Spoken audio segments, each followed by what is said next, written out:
가난한 어린 시절에는 집에 물건이 많을수록 기분이 좋았습니다.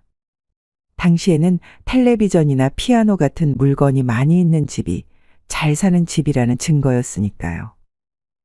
우리가 겪었던 가난을 자녀들에게 물려주지 않기 위해 피땀 흘려 번 돈으로 자녀들에게 이것저것 물건을 사줍니다. 그런데 어떻게 하루 만에 그 소중한 물건들을 버릴 수 있을까요? 저마다 사연 없는 물건은 없다죠. 언젠가 필요할지도 모른다는 생각에 물건을 버리려 하면 괜히 미련이 생기기 마련입니다. 그렇게 어느새 물건들이 창문을 가려 집안이 어두워질 때까지 심각성을 깨닫지 못합니다. 이렇게 버리지 않고 계속 모아두면 의미 있는 물건도 쓰레기가 됩니다. 그래서 오늘은 더 나이 들기 전에 아까워도 반드시 버려야 할 물건 5가지를 구체적으로 이야기해 보려고 합니다.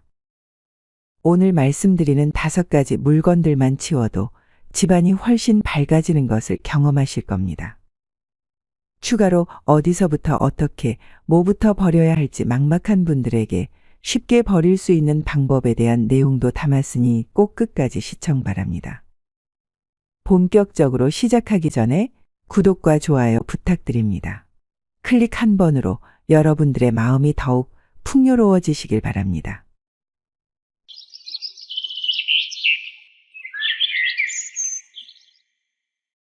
늙기 전에 반드시 버려야 할 물건 첫 번째, 고장난 세탁기입니다.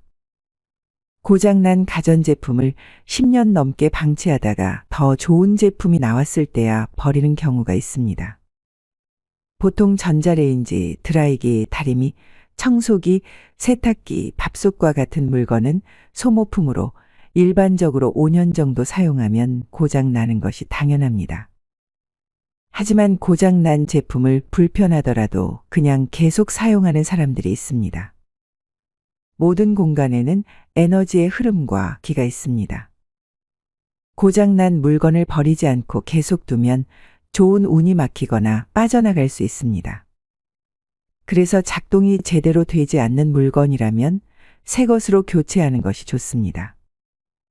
특히 고장난 시계나 날짜가 지난 달력처럼 시간과 관련이 깊은 물건은 운이 정체되어 앞으로 나아가지 못할 수 있습니다.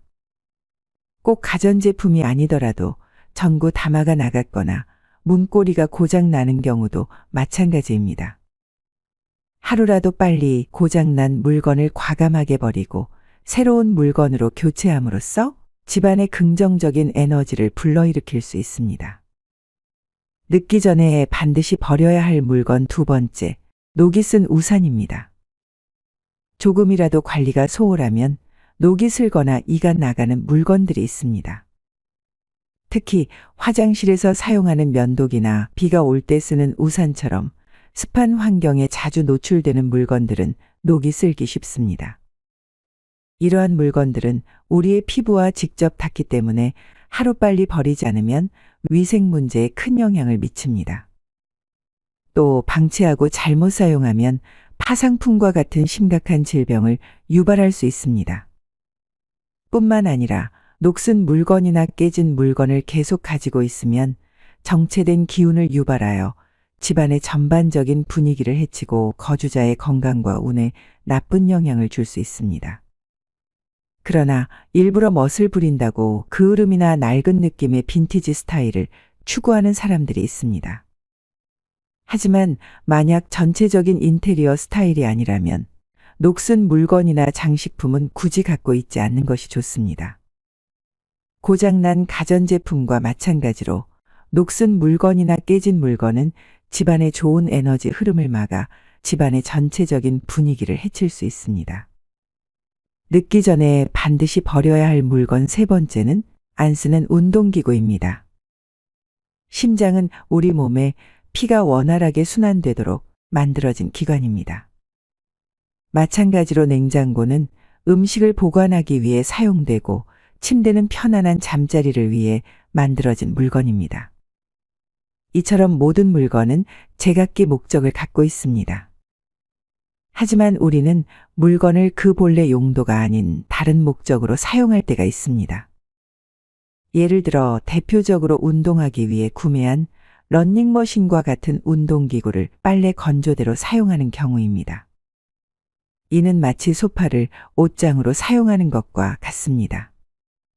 소파는 앉거나 누워서 쉬려고 만들어진 물건인데 옷을 한 개에 두 개씩 쌓기 시작하면 그 본래의 기능을 잃게 됩니다.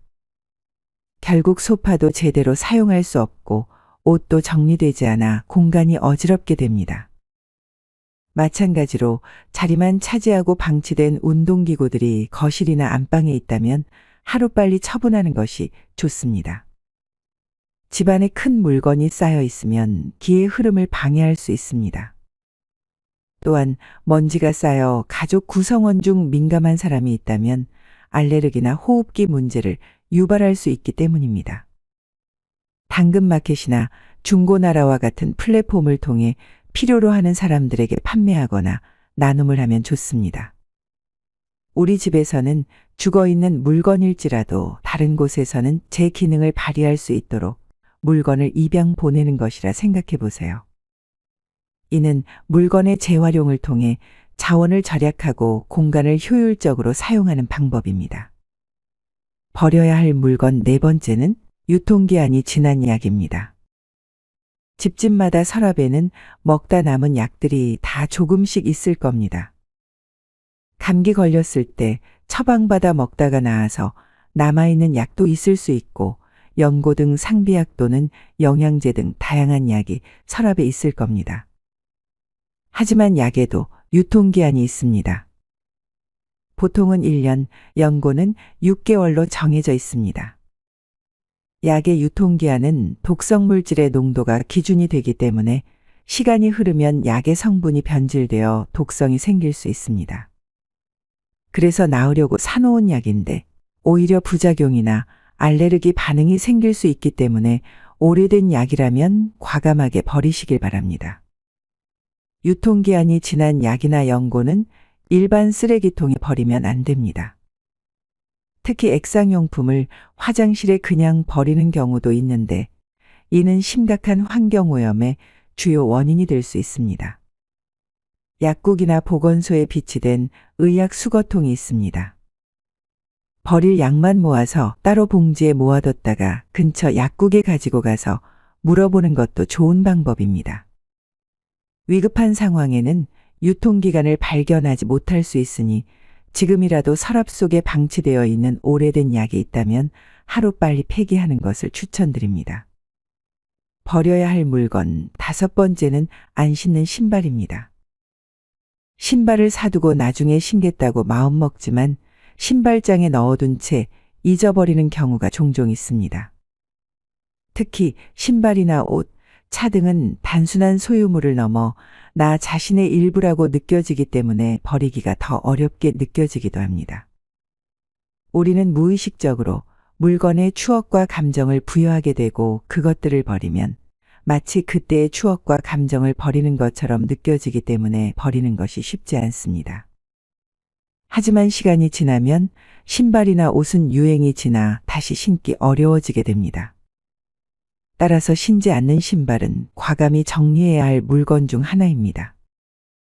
쓸모없어진 물건들을 정리하면서 얻는 성취감과 깔끔한 환경에서 느끼는 만족감은 우리의 삶의 질을 높여줍니다. 물건을 버리지 않고 계속 쌓아두는 것은 과거에 사는 것과 마찬가지입니다. 치우기는 귀찮지만 공간이 넓어지면 기분도 좋아질 것입니다. 막상 버리려고 하니 어디서부터 시작해야 할지 모르시겠죠? 먼저 내가 소유한 물건을 유심히 떠올려 보세요. 그리고 3가지 질문을 스스로 해보시고 기준을 세워보시길 바랍니다. 첫째, 과거 추억 때문에 갖고 있는 물건은 아닌가? 둘째, 무엇 때문에 이 물건을 가지고 있는가? 셋째, 이 물건이 현재 나를 얼마나 설레게 하는가? 메모지에 직접 글을 써서 정리해보면 버릴 것이 선명하게 보일 것입니다. 이 3가지 질문에 가장 먼저 버려야 할 물건은 오늘 말씀드린 5가지입니다. 고장난 가전제품, 녹이 쓴 우산, 안 쓰는 운동기구, 유통기한이 지난 약과 방치된 신발입니다. 제 역할이 끝나 작동하지 않는 물건, 더 이상 설레지 않는 물건, 용도와 달리 쓰이고 있는 물건들을 계속 가지고 있으면 몸도 마음도 정신도 망가질 수 있습니다. 물건을 버리기 쉽지 않습니다.